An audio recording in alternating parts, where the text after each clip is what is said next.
Welcome back to the Tomahawk Talk Pod. This is take two. I thought that my mic was hooked up, and it is not. And I thought I could restart, but I cannot. So, let's just kind of go back over what we were talking about. Ian Anderson, we just touched on it, and y'all aren't gonna hear. But first spring training start, 4 3-ball counts, 3 walks, 1K, inning and 2/3.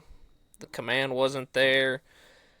Ben, if you want to kind of reiterate what you just said before I realized that my mic was not on. Come on, man. We got to get this shit together. All right. This is fucking spring training for us Hey, too, huh, Jeff? hey. We're looking for a sponsor actively, and we can definitely use an editor. Jesus Buddy. Christ. All I'm saying is, Fucking amateur hour. I hope you guys don't hold it against us because this is our spring training too, all right? And we also have guys who have to get warmed up for the season. Have some guys who are You who are are the leader of this podcast, and we are doing this right off the rip. Unacceptable. we have some guys who are trying to break camp still. Yeah, I mean, the jury's still out on that one, brother. You might get sent to the AA squad at that point. Just be Striper's report. Hey, there you go. Hey, shout out Striver's report. Great Facts. follow on X. Yes, great follow on X. I'll be the Gwinnett Stripers pod now. I'll let y'all take the Braves pod. There you go. Now go back to Ian. Like I was saying, his command just wasn't there. He didn't have control of any of his pitches today, and I have reiterated this over and over again. This is his first spring training outing of 2025, so the sky is not falling. It is not time to give up on him. I am just simply saying what I noticed, and what I noticed was Ian Anderson had the command of a 13-year-old who just picked up a baseball for the first time.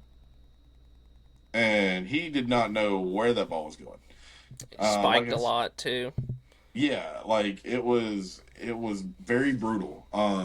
Again, sky is not falling, but the one strikeout that he had, and I said this before, I'll say it again. The one strikeout that he had was against Christopher Morel in the first inning, and brother, that slider, curveball, whatever it was, that just spun up to the plate should have been sent to the fucking moon. If this was a game 2 months from now, when hitters are warmed up and they're seeing it well, then yeah, that ball is not coming back. That ball's 20 rows deep. I mean, again, sky's not falling, but we got to get this shit together. 3 walks in an inning and 2/3. Just clean it up. Get your mechanics back right. Focus on getting the batter out of the plate, and we'll be good. He's not a big strikeout guy, and he doesn't have to be. I mean, he is known for his changeup being from absolute hell. And if he can get back to, I mean, I know he's never really had good command, but if he can get back to like 2020, 2021, where he's just throwing ground balls. But here's my thing, though. If you're known for your changeup, then that plays directly off of your fastball.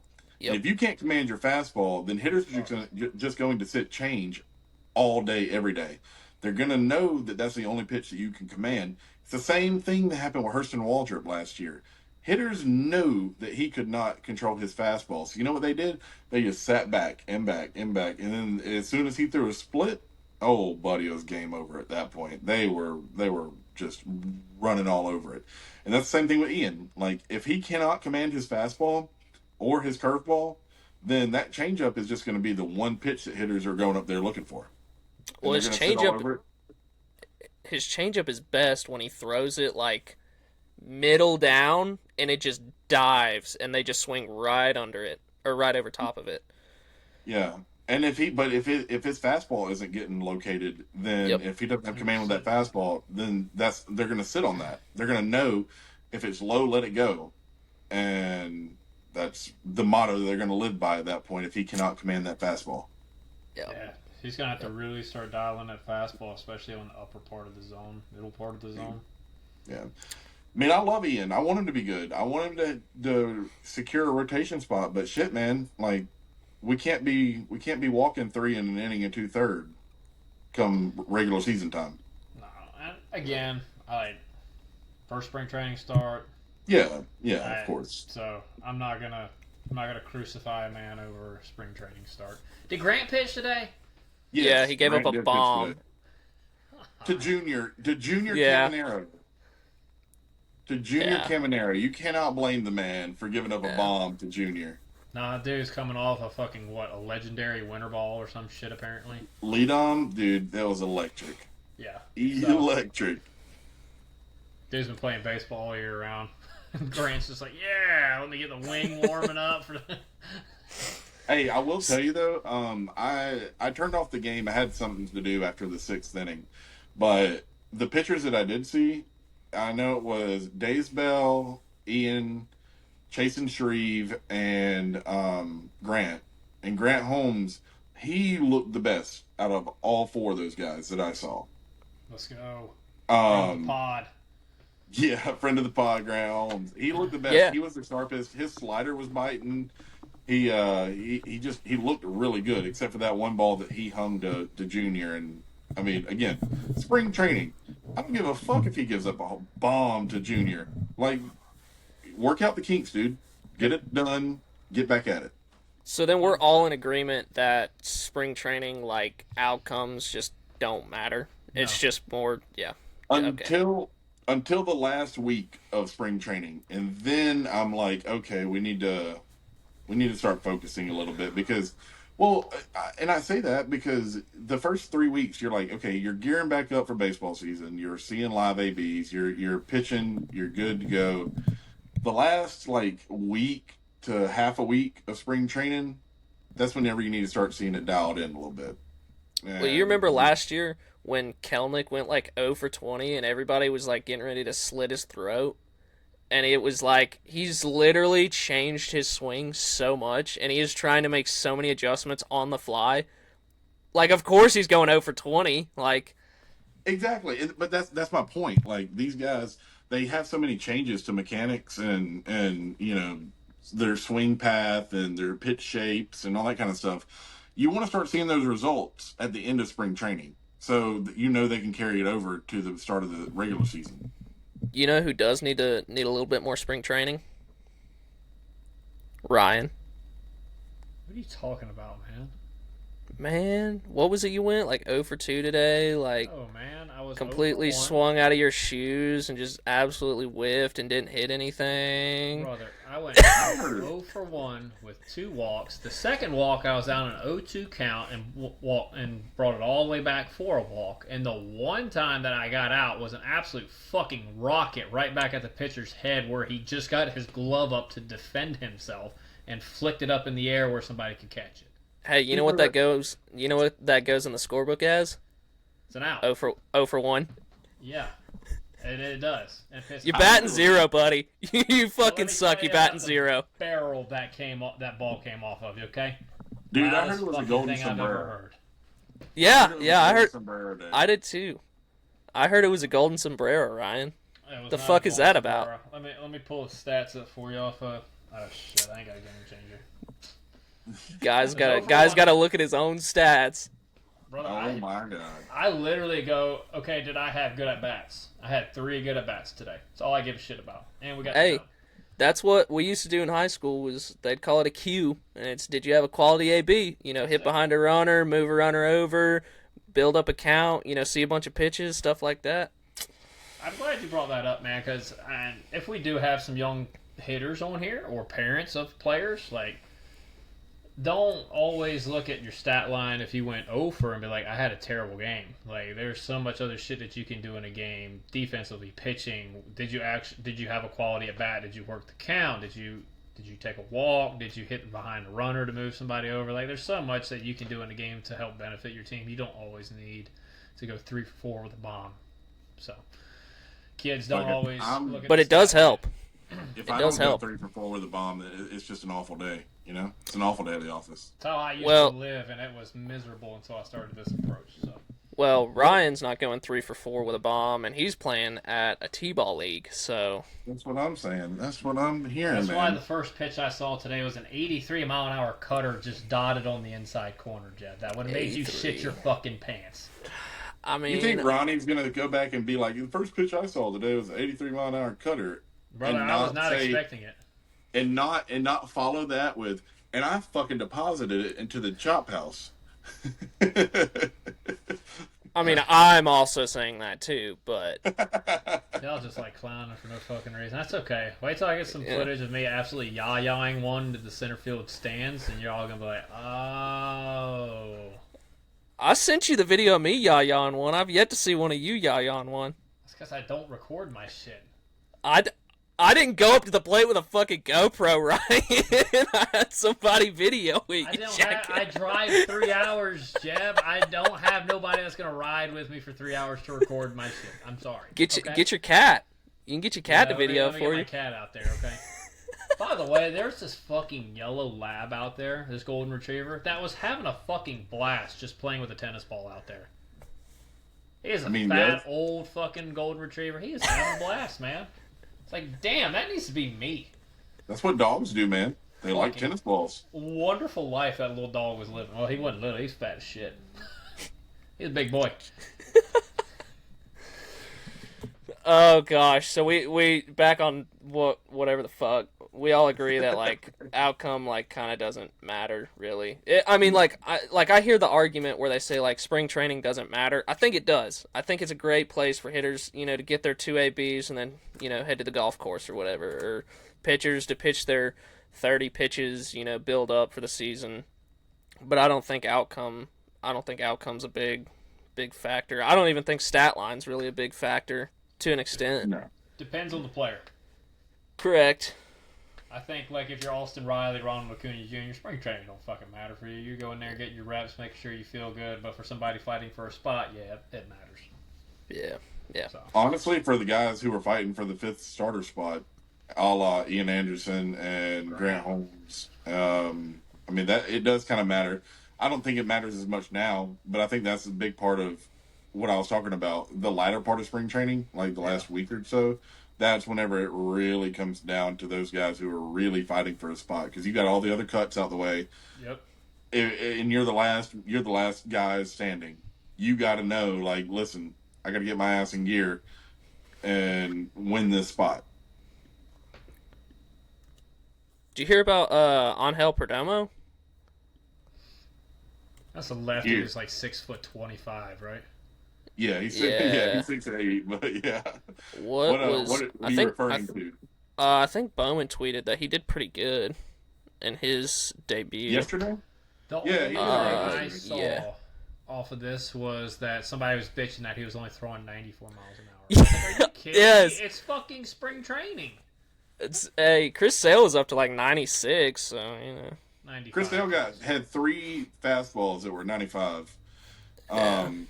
But no, so Perdomo, he's not known for being like an all-out flamethrower, but the motherfucker's 6'8", and like his extent, his 94 mile an hour is going to look like 104 whenever he's extending 30 feet towards home plate. You know what I mean? Yeah, it looks like this right here. Right? Yeah. Like, I don't know, man.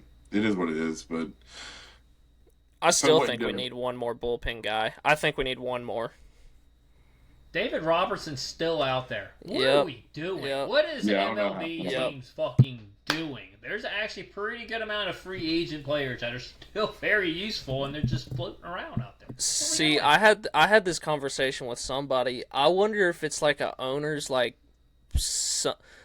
remembering, I think it was like 84 price tag or some shit on people. You remember, well, obviously you weren't there, but like in like 84 or something before the strike, there was like the owners would refuse to sign any free agents to like any deal so that they would go back to their team for the price that they gave them pretty much. So even like obviously we've seen contracts like Soto and Shohei, which is great, I think they deserve their money, but it's like these middle class, like, I hate to throw Bregman in there, but like a Bregman or a Mark Canha, it's like It's like they're waiting all fucking winter, and because they're not getting deals that, like a Robertson. Like if Robertson was to get a deal right now, like it would probably be the first team that offered him something, and it would be like $5 million or something. Dude, it's not even gonna be $5 million at this point. I know. Nah, he'll wait it out. Dude's So 40. The Yeah, dude's the 40 man's- years old. He don't Like give a shit. he's just waiting on his contract. He's on his own time at this point. Am I Dude's his calling old collusion? I'm calling collusion. That's what I'm calling. No, I wouldn't go that far. I wouldn't go that far. I can understand the argument. I can understand the argument that you're making, Jeb. I just think David Robertson is 40 years old or 41, 42, whatever it is. He has made a good amount of money in his career. He's waiting on somebody to give him the contract that he wants, and he ain't going to take anything else. And that's perfectly fine. He's on the last leg of his career. This is going to be probably the last contract that he ever gets. Period. So So, on a year-to-year basis based off his performance. I mean, I mean, he can pitch as long as he wants to, like, I guess, but I don't know. If I were him, I'd continue holding out until somebody gave me what I wanted. I don't know, man. You've got a bunch of teams that are, I mean, even like the Braves, like they're picking up these Kyle Farmers, these Chasen Shreves, where it's like, well, Buck Farmer. Yeah, about Or so you mean Buck- Buck Farmer. Buck Farmer, my fault.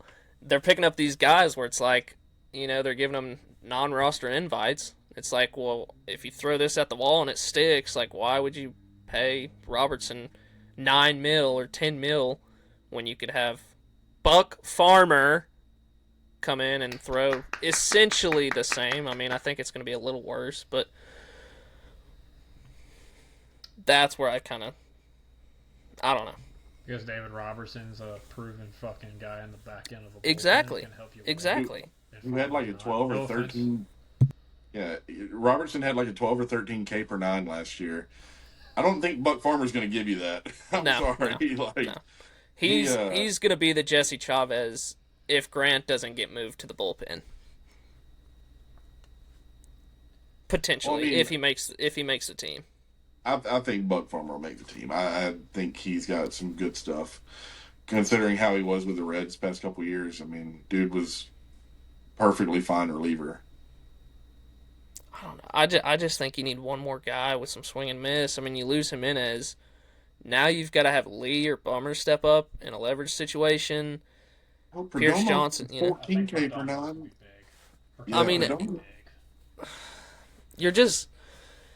It's different when you go to a playoff series, in my opinion, and you have a Joe Jimenez, a Pierce Johnson, and a Razel Iglesias versus you have Razel, Daysbell, Angel Perdomo, and Pierce Johnson. It's like, well, versus the Phillies, like, you're only giving the ball to, like, two of those, and you're like, okay, we're going to get out of this. Like, the other two, you're like... Phillies that much credit. Come on now. See, but what in happens, Citizens Bank. But what happens Again. if we get to June and Angel Perdomo's got a fucking 1.5 ERA and He's is throwing striking 98. out the world? Oh, and not even throwing 98. Like, I don't care how hard he throws, as long as he gets outs. But, like, if he has a 1.5 ERA and striking out 14 per nine and, a whip right at one or right under, it's like, this conversation is just moot at that point. Yeah, I mean, that's fine if he does that, but, like, are you really going to bet on... And I'm not calling out Perdomo, per se, because, like, I know there are guys like him, and I know the Braves are very analytically driven with these guys that have very good peripheral numbers, like a Pierce Johnson, like a Daysbell, like, where it's like, if you're signing some of these guys, and it's like, you're just throwing shit at the wall at that point. Like, obviously, too, like, you need a plethora of guys to get you through a big league season. I understand that. But you have got to have at least 3 proven guys, in my opinion, in the back end of that pen. You're also going to get Daysbell. I think they're giving him a full season this year, which I thank God. But They have to. we obviously know about the walks. and obviously we all love Daysbell. I mean, we were calling for him to come up last year, and they brought up Johnny McDickfuck or whatever his name was. Damn. Well, I mean, as far as Daysbell goes, like, yeah, he's gonna get big innings this year. He's gonna be Joe Jimenez Yep. Yep. this year. And like Perdomo is gonna get big innings. Dylan Lee's gonna get big innings. But going back to like, you want to get three proven guys or whatever. Like, I'm sorry, but Pierce Johnson was getting his shit rocked in Colorado before he came over here. Before Like, he came here, right. because they figured out what to do with him, and he gave you about a year and a half to 2 years on what to do. Now, I'm not saying by any means like Pierce Johnson is like a fucking closer, but if you have him coming in the seventh inning, like of a playoff game, I feel way more comfortable with Pierce Johnson in the seventh inning than like Dylan Lee or Buck Farmer. Well, what he's saying is that there's more than likely going to be one or two guys at break camp that turn out to be what Pierce Johnson was for the Braves.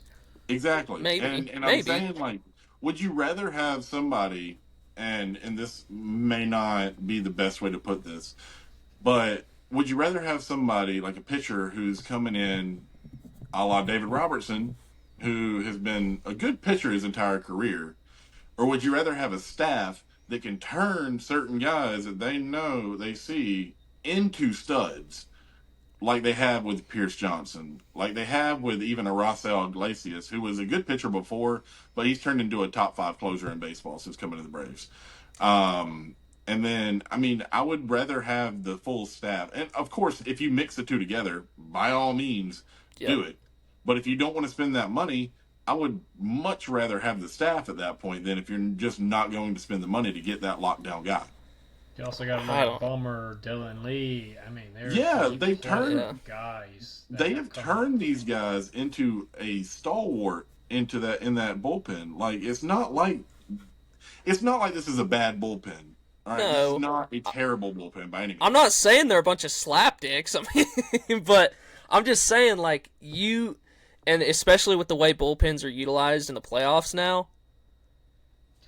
I get what you're saying, Jeb. I would want as much depth as possible too, but Yeah, I mean, AA's at the helm, man, and he knows all those finances a whole lot better than I, you, or Ben, and what he's allowed to spend. And I guarantee you, if he needs to address the bullpen, it will be addressed again at the deadline. Oh yeah, I'm like not- this I'm is not not even- ruling out. This is not ruling out a trade or anything. This is just right now. Like No, I get it, but I mean, Robertson's going to cost you probably. He's going to at least want 9 to 10 million per year. Yep. Do you want to? In his eyes, it's like, do I want to dish that out right now, or do I want to see what I can get from Farmer and these other guys before I dish that money out? And it's what every organization in the league is asking themselves right now. and I ain't gonna lie to you. 2021, we were loaded in every aspect until we weren't, and then they went out and got. And by no means am I meaning any disrespect to Eddie Rosario, Jorge Soler, and Jock Peterson, but at that point in their careers, they were kind of Johnny McDickfucks. yeah, And we I mean- won a World Series with them. fucking toys. Yeah. Yeah. We won a World Series with them. So therefore, let's just be patient. Let's pump the brakes. Let's see what we got and trust AA knows what he's doing to get the job done. Oh yeah, like I'm not saying like right now like go and blow the fucking rest of your spending on I don't know, I guess a Tanner Scott. I mean, I don't think they would have blown their whole offseason on a Tanner Scott, but like They tried. yeah, They I tried. mean, and Hoffman. They definitely tried on Hoffman.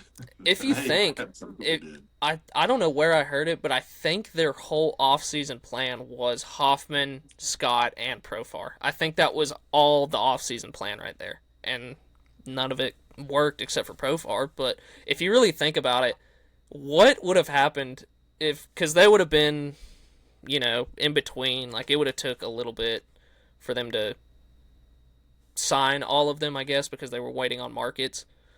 But this fan base would have just been absolutely shitting a sideways brick if we would have went out and done all of that. Roundtable real quick. I heard Tanner Scott backed out of the Braves contract. I did too. I did not. Where did y'all hear that from? The little Or birdies on Twitter. Who?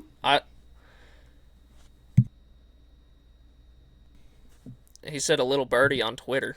There's a few of them. There's a few of them. Yeah, it is the I heard bird app. I heard he backed out of a deal with Boston too. That's surprising, actually. Yeah. I don't know. If that's true, Tanner Scott, go fuck yourself. I also heard that apparently AA tried to give Schwelly an extension this offseason, and he and his agent declined, at least for this year. I don't know. I didn't know that either. I don't know how true it is. Yeah.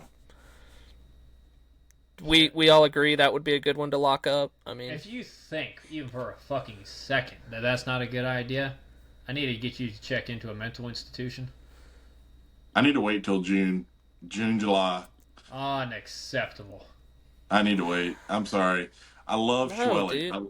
I love his underlying numbers. I think he can be a very, very good pitcher. He was honestly one of the most complete pitchers that the Braves had last year between, his velo, his control, his command, the break, the pitchability, the mind behind his pitches and the way he was working counts and everything. But anybody can do it for half a season. Gotta gave see it for just a little bit more. they gave Strider one before he even had a full year. Strider throws 100. I mean, yeah, but If Schwelly would take the Strider money, I'd sign him tonight. yeah. Oh, absolutely. That's what I'm saying.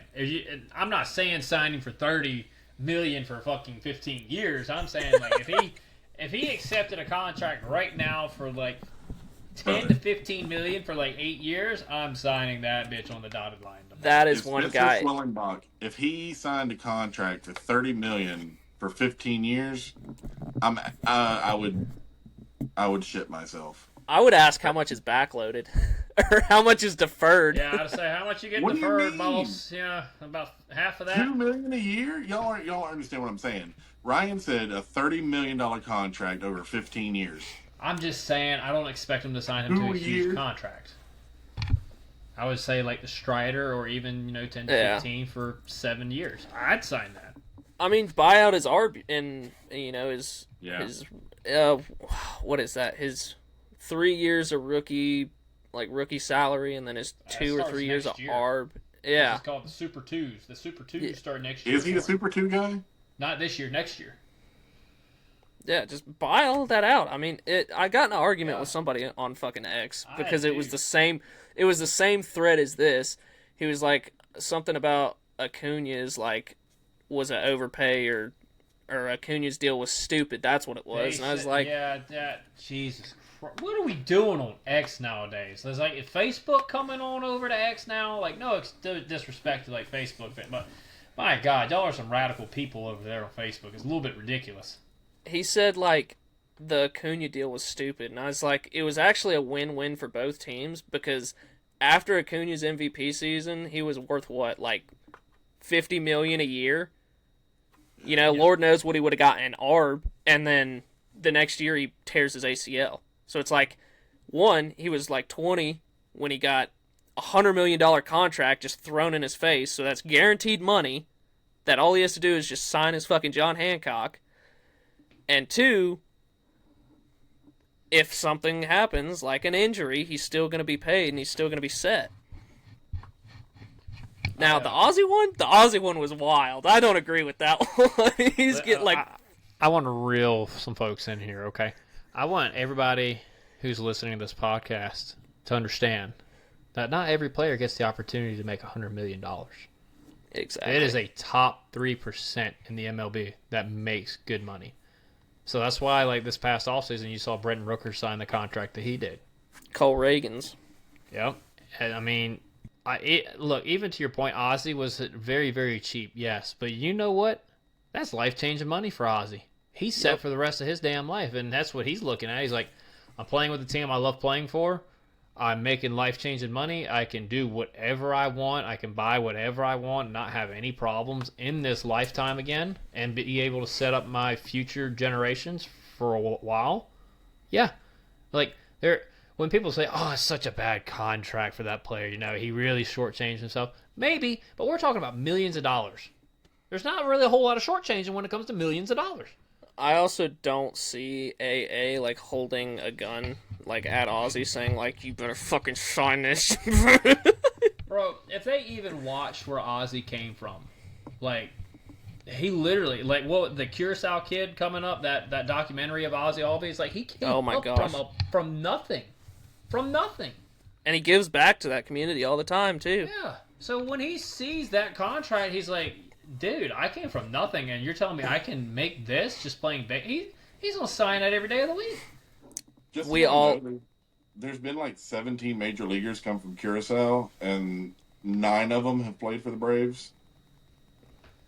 It's kind of wild that at some point in their career, all 9 of those guys have played for the Braves. Andrew Jones holds a special place in their hearts, man. Mm-hmm. Oh yeah. But going off the Ozzy thing, man, like, brother, he just signed the contract, dude. Like, you're right, Jeb.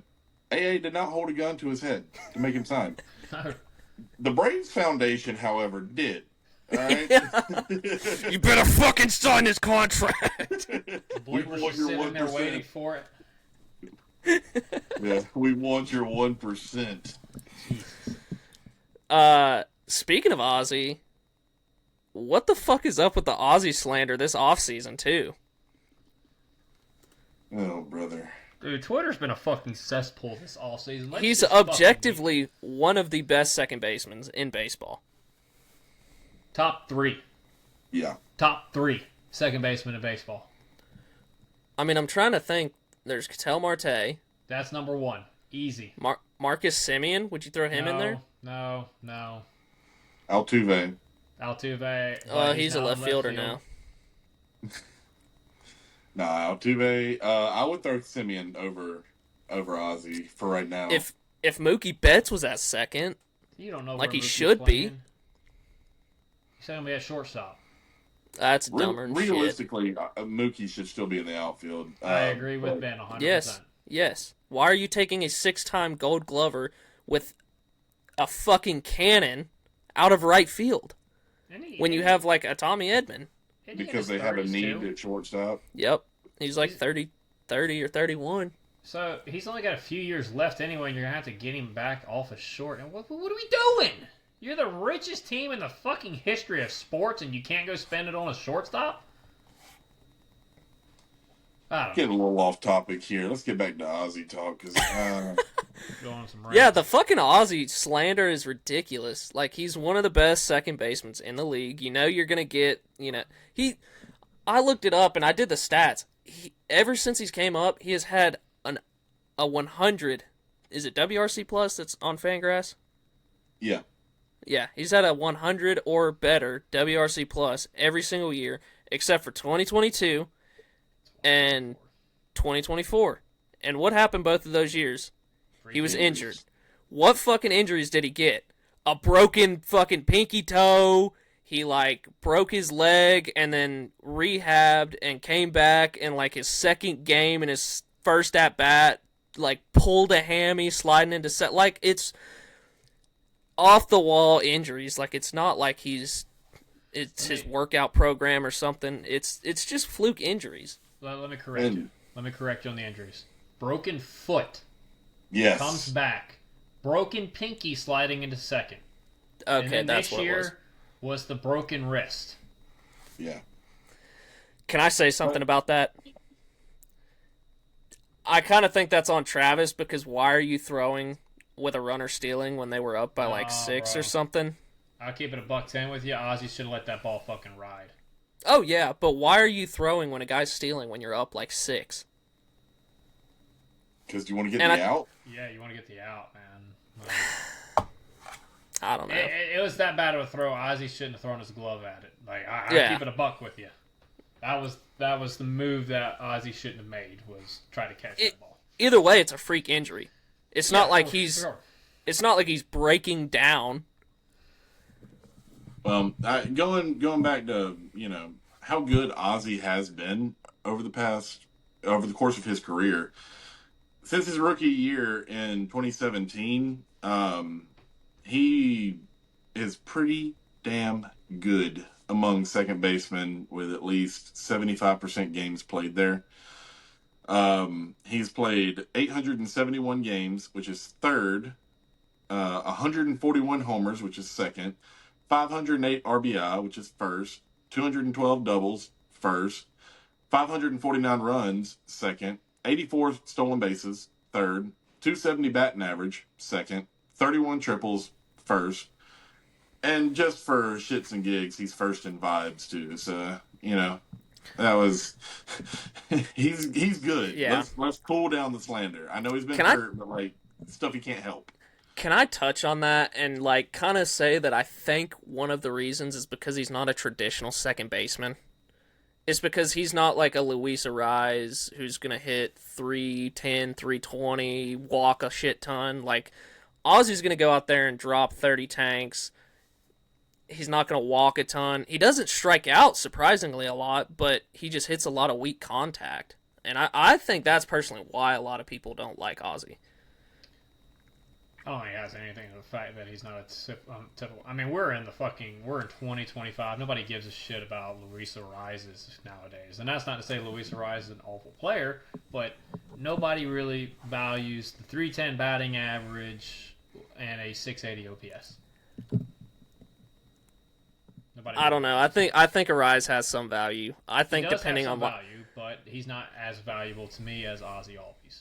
Oh no, absolutely. That's what I'm saying. So I don't think. But that's what I'm saying. Like a bunch of these, old fucks that are, he's not hitting 300. He needs to be off my team. He's a second baseman. He needs to be worried about getting on base. We're not MLB Network, Jeb. We're not. That's why I think a lot of people don't like him, though, is because he's not your traditional second baseman. No, I just think people are dumb. Can I just say that? I just think people are dumb and they don't know. Yeah. Not the people who listen to this show. I just want to clarify for Ryan and Jeb. Not the people who listen to this show. Some of y'all are the ones who are talking crap about Ozzy. And I will stand on that. Anyway. Dude. If you subtract Ozzy Albies for the last 5 years, you'd be begging to have Ozzy Albies on your team if he was with somebody Who the else. fuck would you have there? I'm saying Jace Peterson? I'm saying if he wasn't part of our organization and he was doing it with somebody else. Oh, yeah. Dying to have that player on your team. Yes.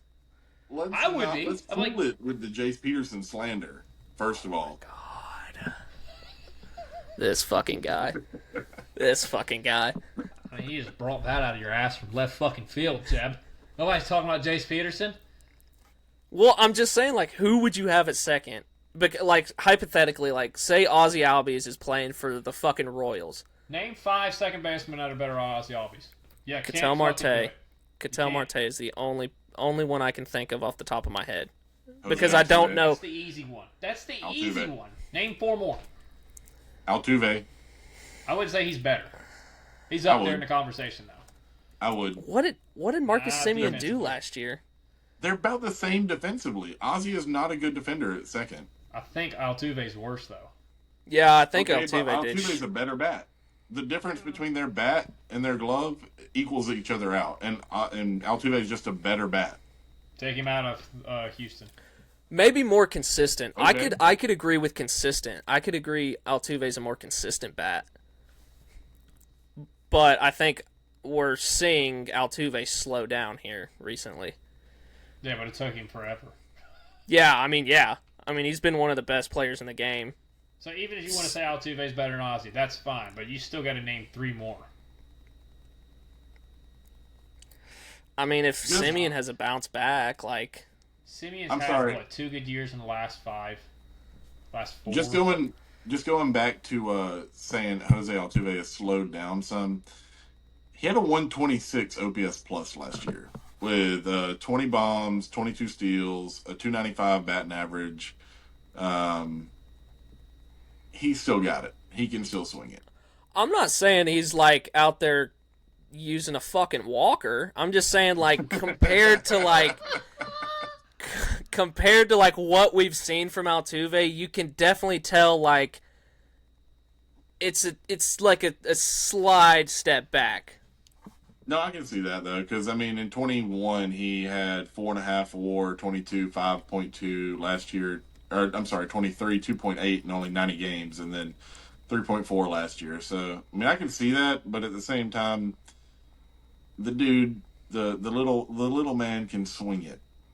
Yeah. Yeah, I He's not can't. up I there with can't. I'm not totally denying reminding. that. He can play. I just like my guy I better, personally. yeah. And somebody asked. I think it was Kichter. I don't know. Somebody was asking me about if I'd rather have Glaber or Ozzy, and I was like Ozzy all the way. Ozzy every day. And he was like Yeah, trying He's to. not even glazing Ozzy, okay? Yeah. And he said I mean he did bring up a good point, like the past like 3 years or something, like I mean they're very close in like WRC plus or something, and I think Glaber had him beat in a couple things, and I was like, I take the switch bat, I take the vibes guy, I take the guy who's gonna hit six, who's gonna drop 30 tanks for me, and I mean really, and he tried to bring up defense too, and I was like, wasn't Glaber like one of the worst Awful. defenders in the second half of last year? Awful. Like, the Yankee fans, I think, were ready to kill him. Like, it was that bad. Granted, I don't blame him, but they were like trying to move him to third, and he refused. Which I don't blame him. Like, you're coming up on a contract year, and I think the Yankees have pretty much like shown you the door. Yeah.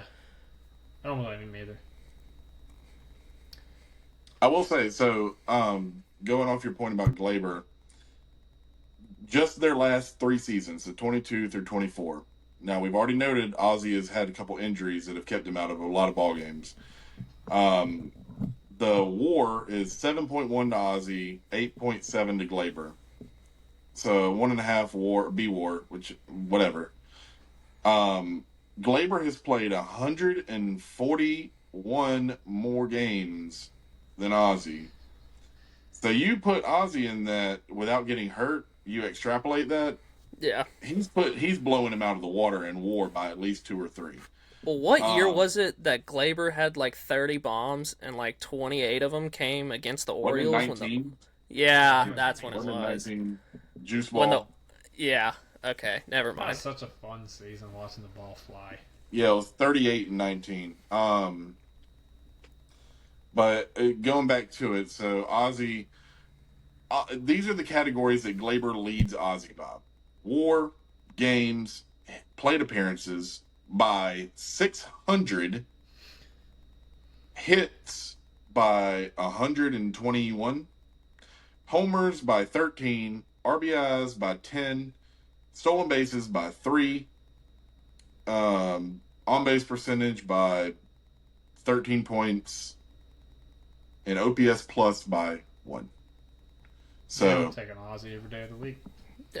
yeah, as long as Ozzy's healthy, people are going to stop disrespecting him. But until he proves that he can stay healthy, then people are going to continue to have that argument against him.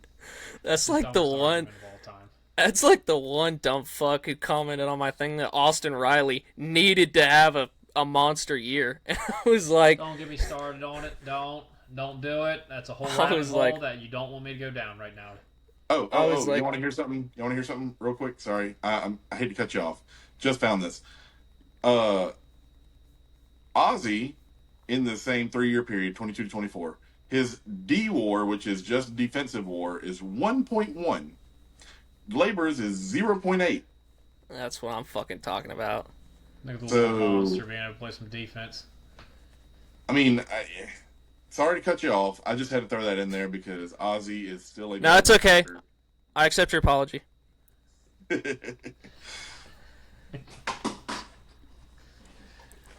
Yeah. But the Aussie slander, the Riley slander, and to be honest, I mean I don't know if it's because not a lot. Like I received less Orlando Arcia slander than I did on my Riley thread and when I posted about Ozzy.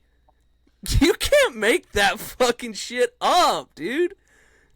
Like these old fucks on Facebook and everything. Like the whole team had a down year last year, besides Marcell Ozuna, and Matt Olson like had one of the best second halves, but it's down year for him regardless. The whole fucking team had a down year, and was injured. Like it's literally a wash year. Like, you just wipe your hands, whatever, move on to 25. It's 25 now. Like, I don't think they're gonna do the same thing this year. Like, I think it's a new year, fresh slate, all that bullshit. But saying that somebody, go ahead. Sorry, I didn't mean to cut you off. No, I cut you off, so go ahead. That's all. I was just gonna say, I think it's bullshit that you're just saying they need to have a monster year when literally we talked about the whole Riley thing. Let me find it real quick. Fucker was having a legendary second half before he got his wrist broken. Yes, yeah, and among third basemen, when 2,000 plate appearances since 2021, he's second plate appearances, second homers, one behind J-Ram, first in BABIP, third in slugging, third in WRC plus, and third in FWAR. Top thirds, top three, top two, top one's third baseman in the league. I'm not going to give him number one because Jay Ram's just been that dude, but he's top two, top three. Yeah, I mean, and his year-over-year stuff since 2021. I did 21 to 23 because 24 was a wash year. Since from 21 to 23, his walk rate has gone up 0.5%. His K rate has gone down 1.3%. His hard contact percentage has gone up 6.8. Soft contact percentage has gone down 6.9. His hits to center, like the center percentage, is 0.9% higher. His WPA is 0.96% higher, and his O swing percentage is 2.6% lower. I don't know what half of those mean, but I think it's good.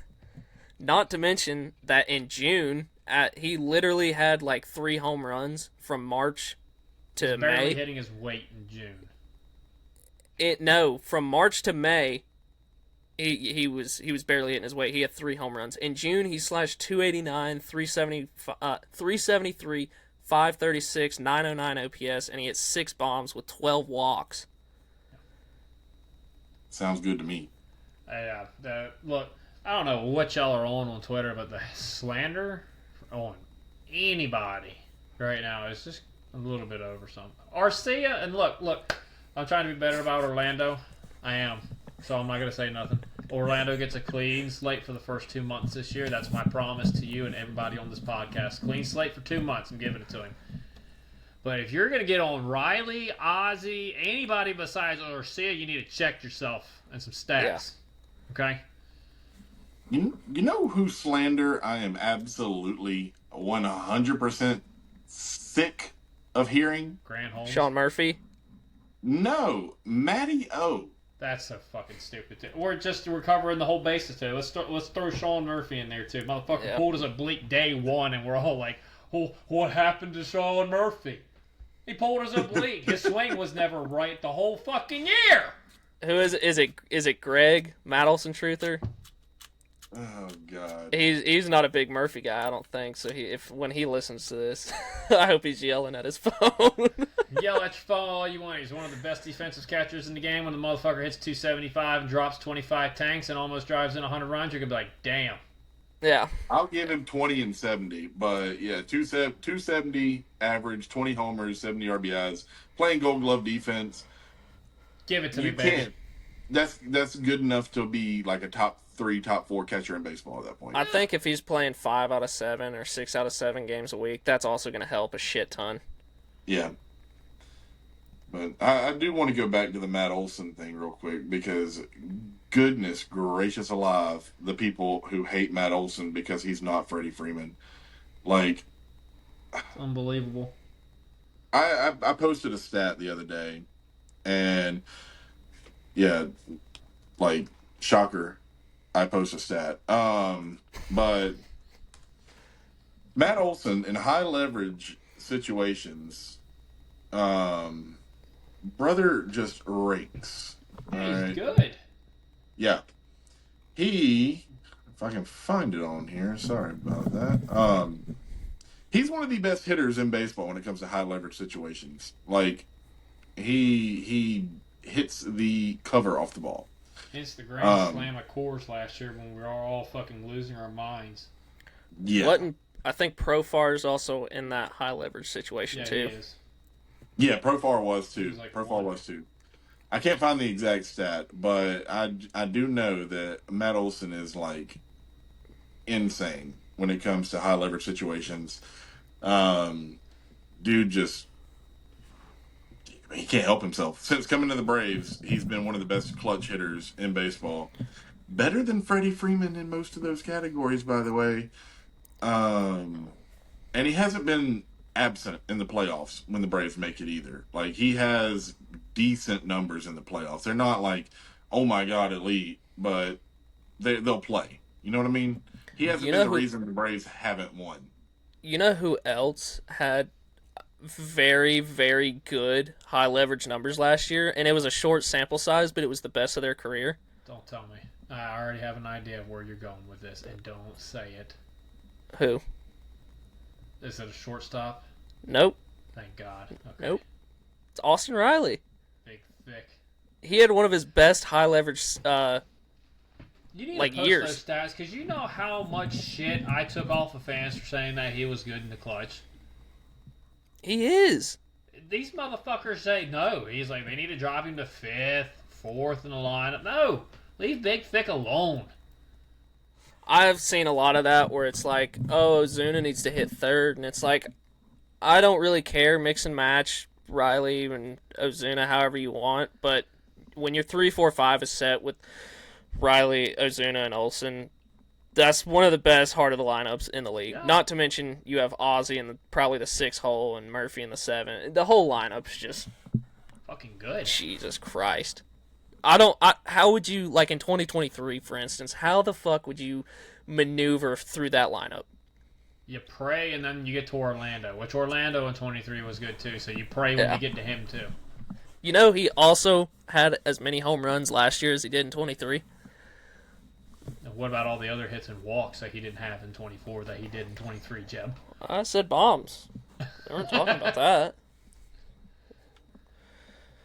I don't know.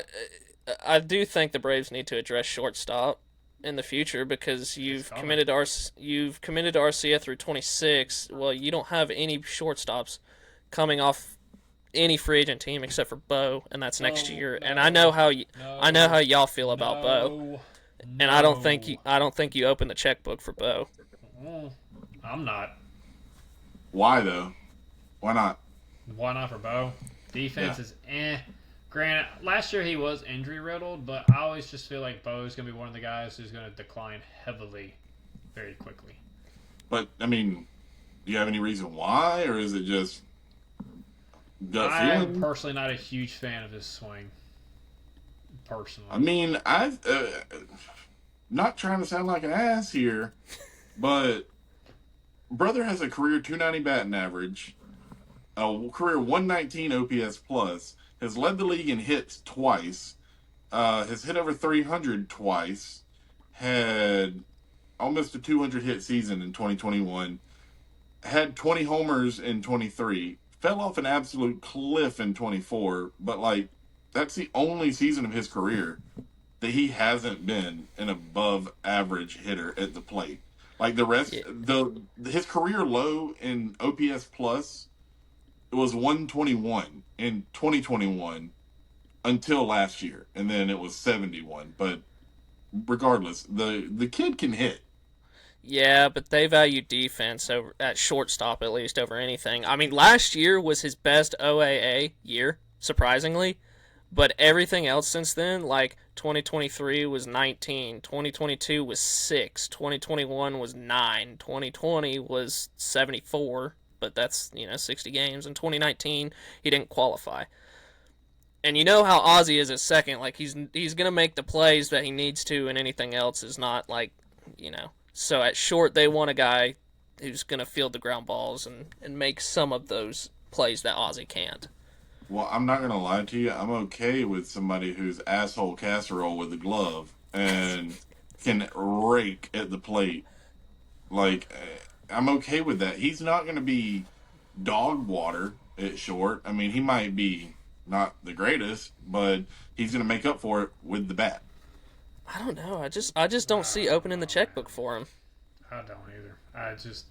I don't like I'm his not swing. saying give him. I feel like he's not gonna. I think he's gonna fall off a cliff fairly early in his career. I would say like 32, 33 is what I just see biomechanics wise. He's not the most athletic person in the world either. Just from what I've seen, I'm not a huge Bo Bichette guy. Look, I could be wrong, and I'll take that, but I'm not a big Bo Bichette guy.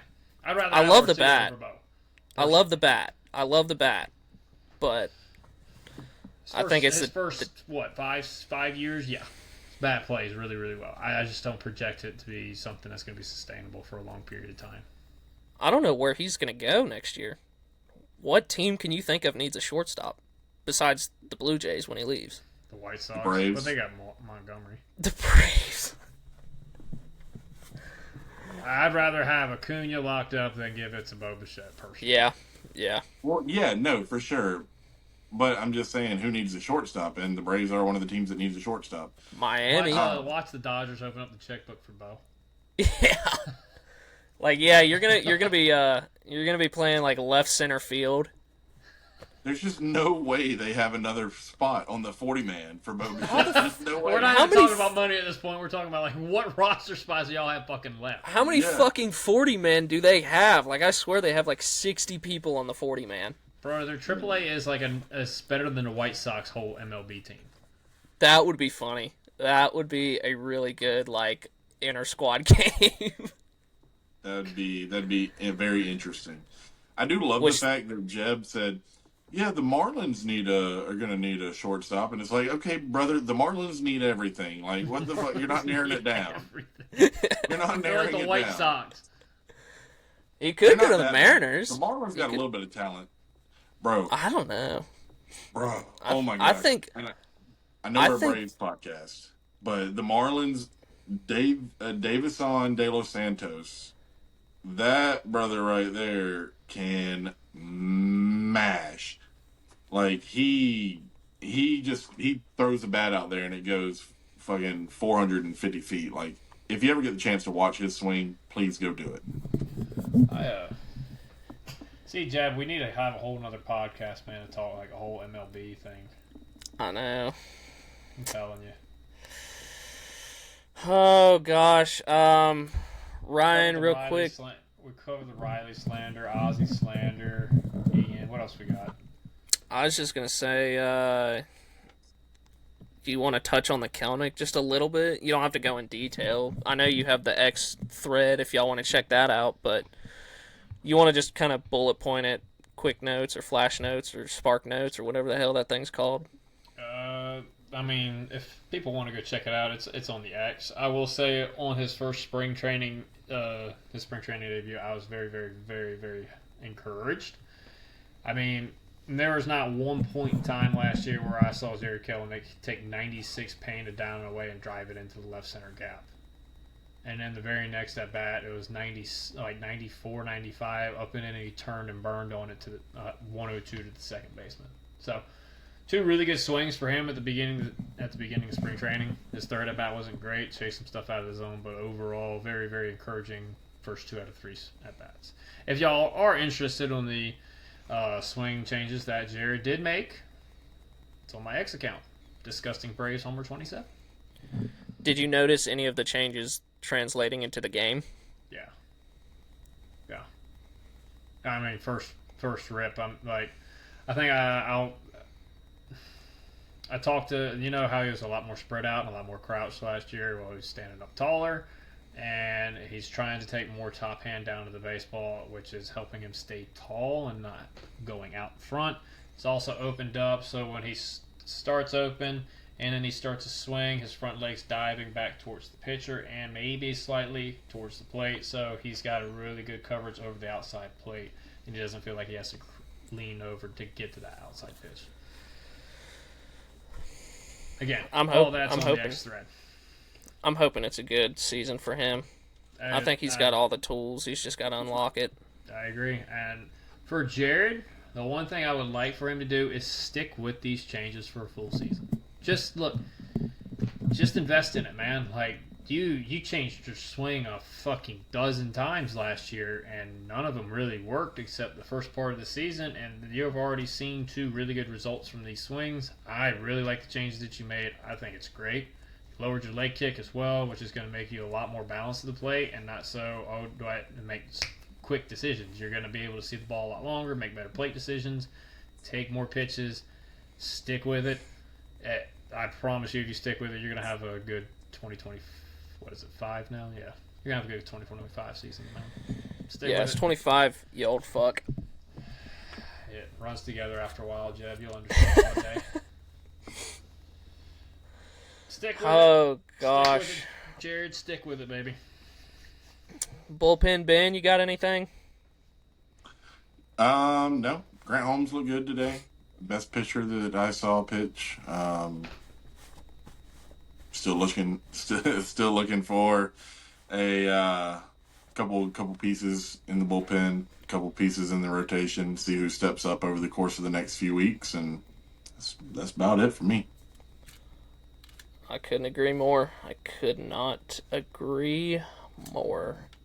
I had one more thing, but I guess we'll wait till Jose comes back. I was just gonna do like favorite off-season pod interview, like quotes or like stuff that they said, questions they answered. We'll wait for Jose to get back for that one. You already know mine. Yeah.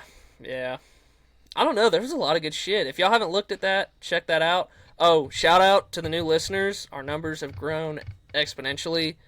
They'll probably go back down after this one because Yeah, they see how we are without guests. Yeah. You're gonna We'll see probably Jeb go not down. even have the mic on when we start. Jesus Oh, Christ. Jesus. Brother. We're rookie balling over here. It's amateur hour. Wes, Yeah, I'm shout out- through spring training. Shout out to the new listeners. We really appreciate it. If you haven't already, like, subscribe, follow, all that shit. We also got the gaming channel. Go follow it. We got Yep. a lot of shit going on this year. Yep. Apparently, We Ben's are going to be my road to the show character. we are everywhere. We are on YouTube, we are on Apple, we are on Spotify, we're on TikTok, gaming channel, Apple, or not Apple, but fuck. Gaming channels on YouTube, TikTok, Twitch. So yeah, just go follow those, check those out. We're going to be pumping out a shit ton more content this year. And we're going to be a little bit more consistent. But Guess Ben, that you brave? got anything? Guess that brave? Oh shit. Yeah, that's right. Guess that brave. We'll do that. Yeah, man. My bad. Yeah, so give y'all the background to this. Each week, each podcast, we like to come up with a random brave. One of us does. The other guys don't know it. And we will give clues about this random brave until somebody guesses it. And then we'll probably keep a tally on who gets the most correct throughout the season. And we'll come up with something fun to do at the end of the year for whoever wins. We'll do something for the loser too. Yes, we will do something for the loser too. And Like they'll make- probably like involve make public Ryan. shaming. Like make Ryan go fully bald instead of half bald or something. That's a man. I still got a decent amount of hair. Don't fuck with me on everything. Damn. You understand soon, Joe. Understand. So let's hop into it. All right. Ben This Sheets. guy. No, not quite. That's like Not your quite. favorite guest of all time. This guy, 9-year vet, infielder, played for 3 teams in his career. Martin Prado. No. Played for 4. Career high OPS plus of 93 and a career low OPS plus of negative 47. God, Omar. Jesus! Omar Infante? No. Paul Yanish. Yes, Yes. it's Paul Young. My God, Paul Yanish. Let's fucking go. Minus What a 47? Negative 47. Oh my God! My fucking guy, Paul Yanish. I fucking love him. Hey, pull up his pitching stats. He went 2 for 26 in 2017 at 34 years old for Baltimore. 2 for 26, no extra base hits, 3 RBI, 1 walk, 6 Ks, an .077 batting average, 111 on base percentage, and an .077 slugging percentage for an OPS plus of -47. Oh, Pull up his pitching stats. they're not any better. Let's Dude, see, Paul speed Giannis- of pitching.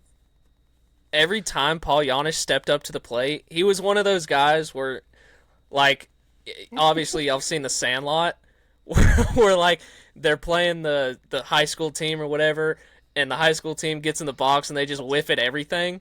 Like, that was Paul Giannis. Like, he looked like he was gonna absolutely take you yard and then just completely just shit the bed. So, Paul Giannis pitching stats. In 2009, he had 2 games, 2 innings, two innings pitched, 9 hits, 11 earned runs, 2 homers, 2 walks, 3 Ks for an ERA plus of 10. It's not negative. Let's go. Oh, dear Jesus. Jeb, why did you have to go and crucify this man like that on the podcast? I told you I fucking love Paul Giannis. Apparently not. You just aired him out on the pod. Hey, that's like Luke Williams. Didn't he pitch pretty decent last year? Yeah, probably. I don't know. I wouldn't qualify that as pretty decent. If I'm I think Luke Williams pitched 2 times last year, and I think they were both in the same series. You know who Oh. should have pitched for us last year at some point? Travis d'Arnaud. That would have been a fucking whale to watch. That I want to see Money Mike get up there and throw some, No, man. because he's going to throw He was his a pitcher- fucking arm out. No, he was a pitcher in high school. He I can know, Yeah. Leave him alone in center field. Money Mike can do it. Nah, so here is just for reference, Paul Giannis's career high in WAR came in 2010 at 1.1, and his career low in WAR, which he achieved twice, was -0.6. I He fucking achieved- love Paul Giannis. Oh, He achieved a -0.6 WAR in 14 games. Hold on. What was his D WAR? And then what was his D WAR in Atlanta? Because he was known for being a like well-rounded fielder. doesn't matter when you're -47.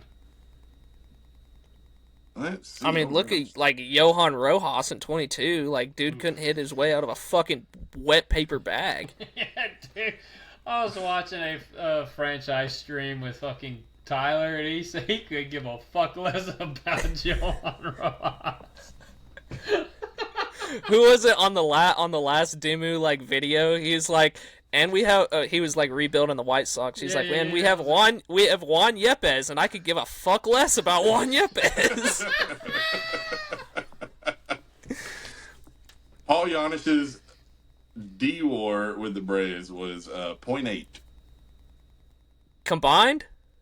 Yeah, combined between 2012 and 2013. Yeah, dude, he Dude, wasn't as good as you thought, man. Well, granted. I forgot we had Simba in that time too, and Simba was Yeah. hurt. So you're going from Simba to Paul fucking Giannis.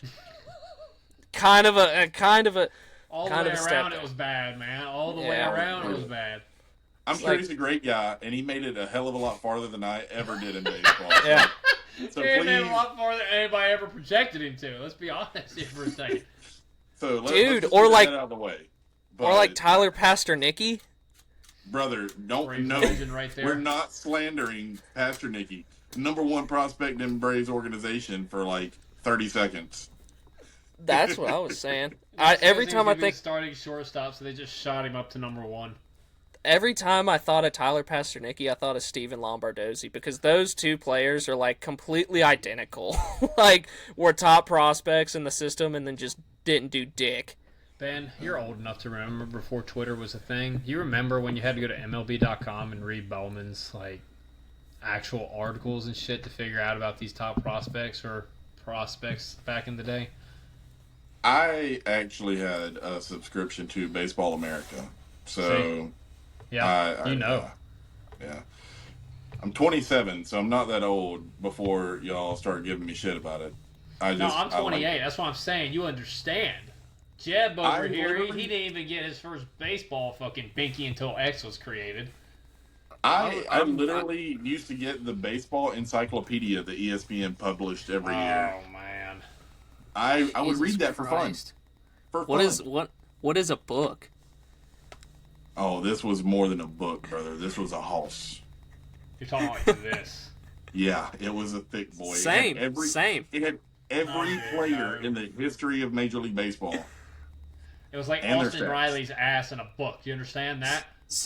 So we're talking like girth, right? Yeah. Thick. Oh yeah. Oh yeah. Real We can girthy. talk. We can talk a little bit of girth if you want to talk about some girth. Christ. Yeah, we're getting way off topic. Jeb, Yeah, just go ahead and end the podcast if we're getting to this talk. Jesus. All right. Appreciate everybody listening if you made it this far. Like I said, go check everything out. Give us a follow. Give us a like, shout out, all that. Let us know how we're doing. We're going to try to bring it to y'all more this off season and heading into this season. But I'll go ahead and end it right there. We will catch y'all in the next one. Stop with the hate. Peace. Landed right on the shoulder. Hawk tour. Let's do it again.